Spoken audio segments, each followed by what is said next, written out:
Inang may karamdaman pero pilit na binubuhay ang kanyang 8 mga anak. Araw-araw siya na kumakayod upang may makain ang kanyang pamilya. Nay, may sakit kayo? Uy, may sakit si nanay. Ano bang karamdaman ni nay? Pag nasobrahan ko, pagod, ito sitmura ko. Nasakit yung sikmura. Hindi nagsakit, parang nervous. May nervous din kayo. Oo. Inuuwi niya ang mga tirang tutong na kanin at mga tirang sabaw upang maibsan ang kanilang kumakalam na sikmura. Dala ko mga tutong, sabaw. Tutong na? Kanin, no? Ayan. Inuwi nyo galing trabaho nyo Oo. para pagkain ng mga bata. pandagpo.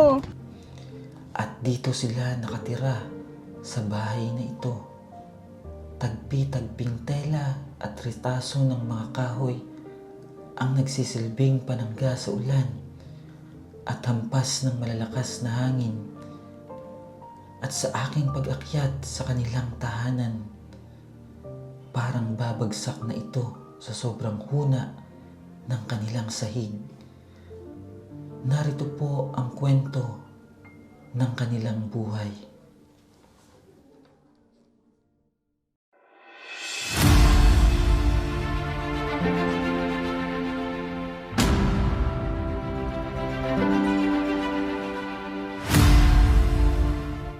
Good afternoon mga kababayan, at andito tayo sa isang kababayan natin na talagang hirap ng buhay niya, bisitahin natin siya at tanungin natin siya dito sa kanyang tahanan kung ano yung problema ng pamilya nila, dahil talagang hirap ng buhay nila, kahit may sakit daw si nanay, nagtatrabaho para lang mabuhay yung kanyang mga anak. Kaya tara po at magpaabot tayo ng tulong para sa pamilya ni nanay. Halika po. Puntahan po natin sila dito. Hello, Nay! Magandang hapon. Ay, grabe yung bahay nila. Ang hirap dito. Hindi kaya tayo mahulog. Ay, papasok po. Sige, pasok, sir. Ayan, ay, ito pala ang bahay nyo. Diyos ko, parang gigiba. Gibaan na talaga, magigibaan Hindi na. kaya tayo dumiba dito. Ay, grabe yung kalagayan nyo dito, Nay. Saan ba tayo pwedeng maupo? Diyan na lang, siguro. Barin ko ng tsinelas ko, ha? Sige, Sinsya na, sir. Dito pala kayo nakatira. Dito lang pala sila nanay nakatira. At grabe. Parang guguho po yung bahay nila. Kabitan ko lang kita na ng para meron kayong sounds, Ay nanay, kamusta ang buhay niyo dito? Di ba kayo nahihirapan dito? Mahirap din kami. Dito tayo dito, nanay. Dito upo Tapos ka dito, yung nanay. bahay namin, kita mo naman, Grabe. tuwad na. Pakita natin muna yung bahay ni nanay. Tingnan niyo mga kababayan, Yan. Talagang napakahirap ng kalagayan nila dito. Halos guguho na yung bahay nila. Paano pag naulan dito, nay? Natulo. Hindi At kayo... akala ko nga, mabagsakan kami ng yung Mababasa bagyo kayo? na paing. Halimbawa, basa, butas yung dito. At nangungumpuni daw sila ng mga kung ano yung pwede Yung pagkakitaan, bagyo na paing, kala namin, mabagsakan kami pwede ng pang ipakilo. kahoy. Oo. Ay, kaluoy sa Diyos, wala Grabe. naman. Grabe po ang kalagayan nila. Ay, nay, may sakit kayo? Uy, may sakit si nanay. May kami sakit, Upo tayo pneumonia, asthma. Upo ka dito, nay, upo. At ito yung mga anak niya, Ilan yung mga anak mo, nay? 5. Lima Sa kayo? una, may ako, 3. Ngayon, nag-asawa ako pangalawa, 5. Ito ang namin kalagayan, hirap kami. Oo. Kaya- Anong pangalan nyo? Mary Ann Tibes Cuartero po. Mary Ann. Oo, sir. Ilang taon na kayo, nay? 48. Oo. Yung una yung asawa, iniwan kayo? Oo, iniwan kami kasi nang babae siya. Iniwan Yung sa una. inyo yung 5 anak nyo. Hindi, may 3 ako sa una. 3 anak. Iniwan yung 3. Oo. Isang taon pa yung pangalay ko. Yung pangalawa ko may kambal. May kambal ako, babae, lalaki. Kambal. Iniwan yun sa inyo? Oo, doon Simula sa maliliit? Oo. Kaya 3 pala. months pa yun, yung kambal. Tapos ngayon, may bago na kayo asawa. Nag-asawa ako. Ilan po ang anak nyo? 5. 5? 5? Oo. Gano'ng kahirap yung buhay nyo dito, nay? Mahirap talaga kasi yung asawa ko naman trabaho minsan kung may ano, trabaho na. Minsan mag-barker, magtawag sa ano, dispatcher, sa pasita. Ayan, ganyan po pala ang kalagayan ng buhay nila nanay. Ang hirap po at kahit may nararamdaman siya, nagtatrabaho pa rin siya para sa mga anak niya kasi gusto niya itong mabuhay, ano. At yung asawa niya may trabaho naman pero kulang talaga yung kita para buhayin sa 8 Totoo anak. talaga, totoo, kulang. Ano bang karamdaman ni Nay? Ano, pag nasobrahan ano ko, pagod, ito, sitmura ko. Nasakit yung sigmura? Hindi nagsakit, parang nervous. May nervous din kayo. Oo. Tapos apektado. Yun na, asma, ubo-ubo ako. Tapos yung paghinga nyo. Kaya dala-dala ko yung nebulizer kahit papaano. Oo, ito po pala mga kababayan, ano. Dala-dala ko. Kung napansin nyo po, pangit. bit to ni nanay. Kada Gusto ko napasok nga, siya, napasok at pag uwi niya, dala-dala niya ang nebulizer na ito. Sira. Nakakaawa yung kalagayan niya dahil talagang pinagtsatsagaan niya tong nebulizer niya na sira para lang maibsan yung kakulangan sa paghinga niya, ano. Oo, yun. Kaya nakakaawa si nanay, ano. Dishwasher ako sa kantin. Oo, bilang isang ina ng mga batang to, tinataguyod niya, ano, hindi siya sumusuko kahit ang hirap ng buhay, talagang nagtatrabaho siya para mapakain yung mga bata, ano, dahil kulang naman yung kinikita ni Mister. Ayan, dala ko mga tutong. Sabaw. Tutong Ayan, na. Kanin, no? Ayan. Inuwi nyo, galing trabaho nyo Oo, para pagkain ng mga bata. pandago. Ito po, inuwi niya. Ay, oo nga, mga tutong. Yun, Inuwi niya yung mga tutong na kanin para mapakain Oo, niya sa mga mga sabaw, anak niya. Tapos may mga sabaw. Para kasi yan, 200 ko. Grabe, Dalawang nakakaawa naman si 200 ang nanay. sahod ko. Siyempre, 200 kulang. ang sahod nyo. Kulang sa Oo, maghapon. kulang kasi 5 anak. Tapos, Anong ngayon, pangalan mo? Ikaw. Anong pangalan niya, Nay? ito, sagot Ito. ka. Ito. Ikaw, anong pangalan mo? Lerman? Ikaw, Be? Si Armery. Ilang taon si Armery? 13. O dito ka nga, Almery, kasi ikaw yung panganay na anak ni nanay. Dito ka. Ano? Para matanong kita kung anong pinagdadaanan yung buhay. Sabi. Ayan, ano ba yung buhay na pinagdadaanan nyo ngayon? Mahirap pa yung buhay nyo? Opo.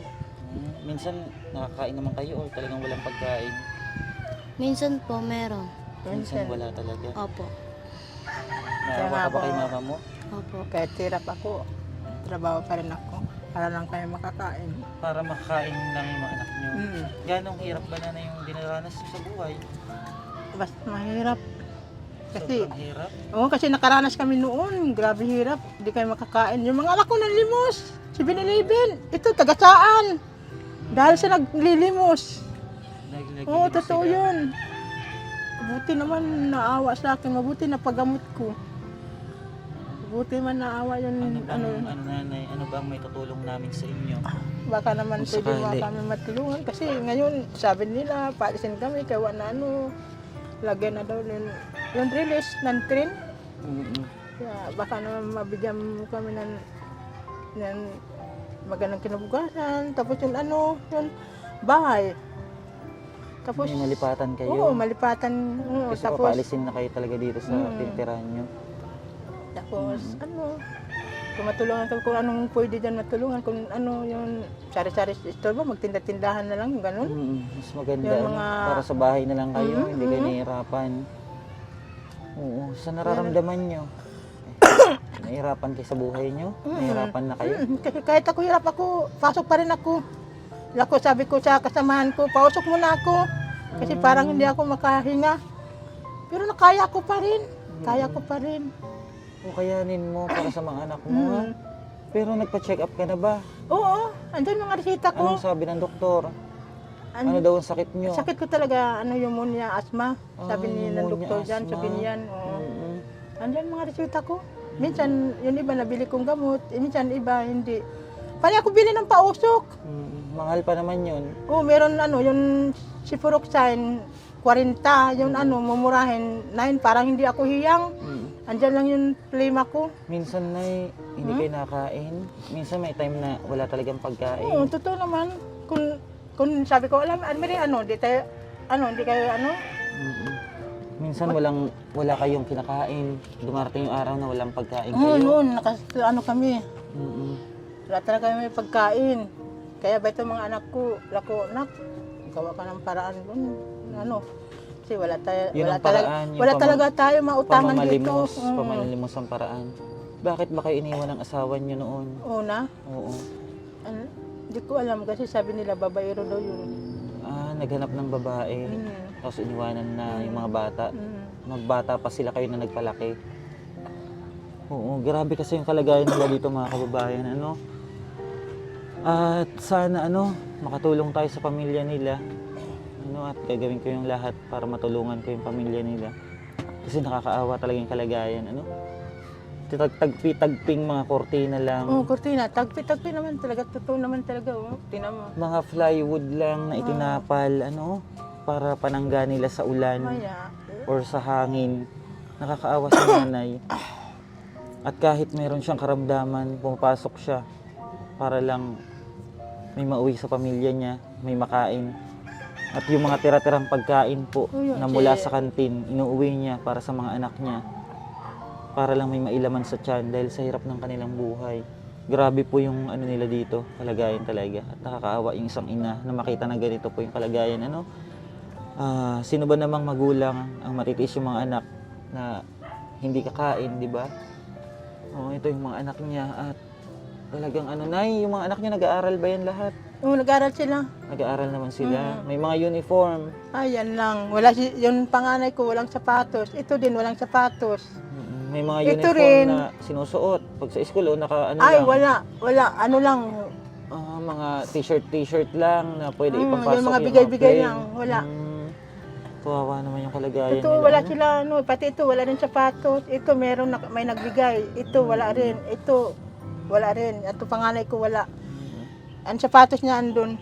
Minsan napapagod na kayo sa buhay niyo.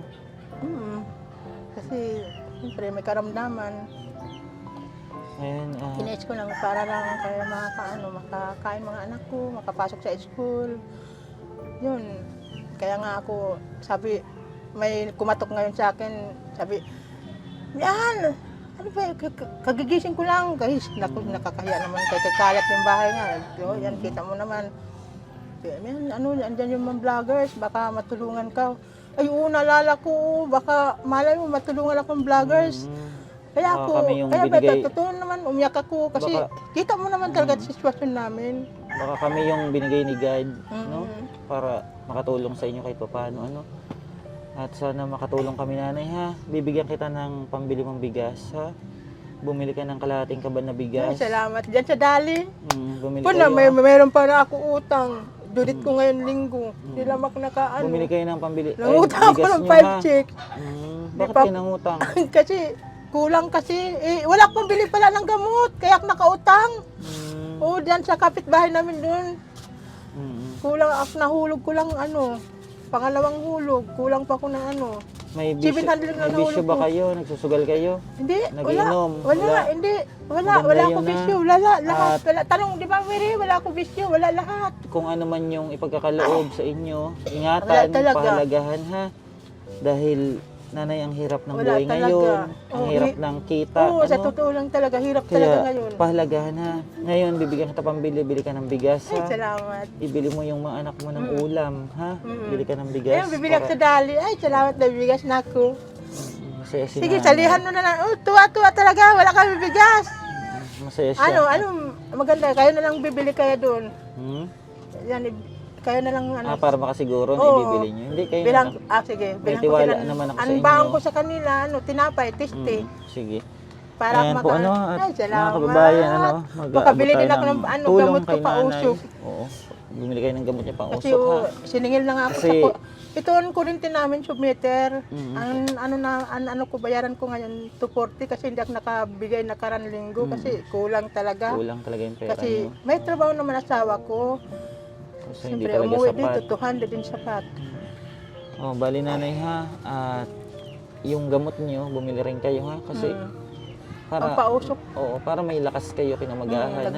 Vitamins. Oo, Vitamins lang ako. makapag-provide Sabi ko kayo nga, para sa mga anak nyo. Kasi kapayata ko ulit. Kasi parang bumalik. Kasi pag ikaw nagtrabaho sa kantin, di ba, babasa na yung likod mo. Piyawisan ka agad. Oo, kaya ganun. Ito nanay, sana makatulong ha. Ay, Kahit papaano, ha? salamat. Oo, Bumili ka natutuwa ng ko bigas ha. Oo. At ito po yung Ipakita ko sa iyo, i-video ko. tulong Ay, po kaso ni lang. Ma'am Maria Paz. Ni Ma'am Maria Paz Jess Dabayon. Nagpaabot po siya ng tulong para sa shelter natin at ibabahagi ko yung iba para kila nanay. Salamat po, Ma'am Maria Paz. Thank you so much. Nanay, Salamat ganun mo din, muna, ma'am. ganun mo yung kamay mo. Ay, salamat. Nakabili ako bugas. Bigas, Bisaya man. Ayan. Para makabili ka ng pagkain ng mga bata, ha? Ayan, okay na, Nay, ha? Sige. Bumili ka ng Okay ha? na yun, Salamat. Makatulong sana sa inyo, ha? Maraming salamat. salamat, Ma'am Maria Paz. Ano masasabi mo, Nay, kay Ma'am Maria Paz? Ma'am Yarpa, salamat. Maraming salamat na nabigyan mo ako ng tulong. Wala tulong. talaga kami. Hirap-hirap talaga kami. At saka, kahit may karamdaman ako, nagtrabaho pa rin ako sa kantin. Ang pasok ko, alas 4 uwi namin, alas 2 pala uwi namin. 200 pesos. Yun, kaso lang kulang pa kasi minsan, sabi ko sa amo ko, ma'am, Tiri man pangalan yun, sabi ko, Tiri, kudkurin ko na lang yun, akin na lang yung tutong ipakain ko sa mga anak ko kasi kulang talaga yung sahod. Kasi, di ba, baon pa, bili ko pa ng gamot. Kaya Kulang hiningi talaga. niyo yung tutong. Mga sabaw-sabaw, kita mo naman, ayan mga sabaw, para, Totoo po, dahil ayan po ang patunay na hiningi niya yung mga tutong-tutong para maidagdag sa laman ng tiyan ng mga anak niya. And Ma'am Maria Paz, maraming salamat po at pinagkaloob kayo ng ating Panginoon para sa mga taong katulad nila, sa mga kababayan natin na mahihirap. Maraming salamat po sa inyo at sana ibigyan kayo ng ating Panginoon ng kalakasan sa araw-araw at maayos sa pangangatawan at mahabang buhay dahil napakabuti ng inyong puso. Salamat po. Ay nanay, update kami ha pag may magpaabot sa inyo ng tulong kung sakali man na may ibigay pa rin si God na blessings ha. Tayaan nyo at papasyalan ko kayo dito uli ha. sige, Sana po makatulong yung konti naming naibigay ha. Makatulong sa inyong salamat, pang-araw-araw sir. ha. Salamat. Oo, basta ang importante, huwag makakalimot sa Diyos, magtiwala, magdasal ha, at tumawag sa Kanya ha. Ay mga kababayan, ito po ang isang kwento ng buhay ni Nanay. Ano pangalan niyo, Nay? Mary Ann. Ni Nanay Mary Ann, sa kanyang pamilya.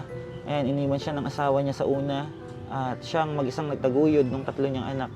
Maraming salamat po mga kababayan and God bless. Pagpalain po kayo nawa ng ating Panginoon. And babay na tayo na. Salamat. Babay po. Ma'am. Salamat po ng marami and God bless you all. Salamat.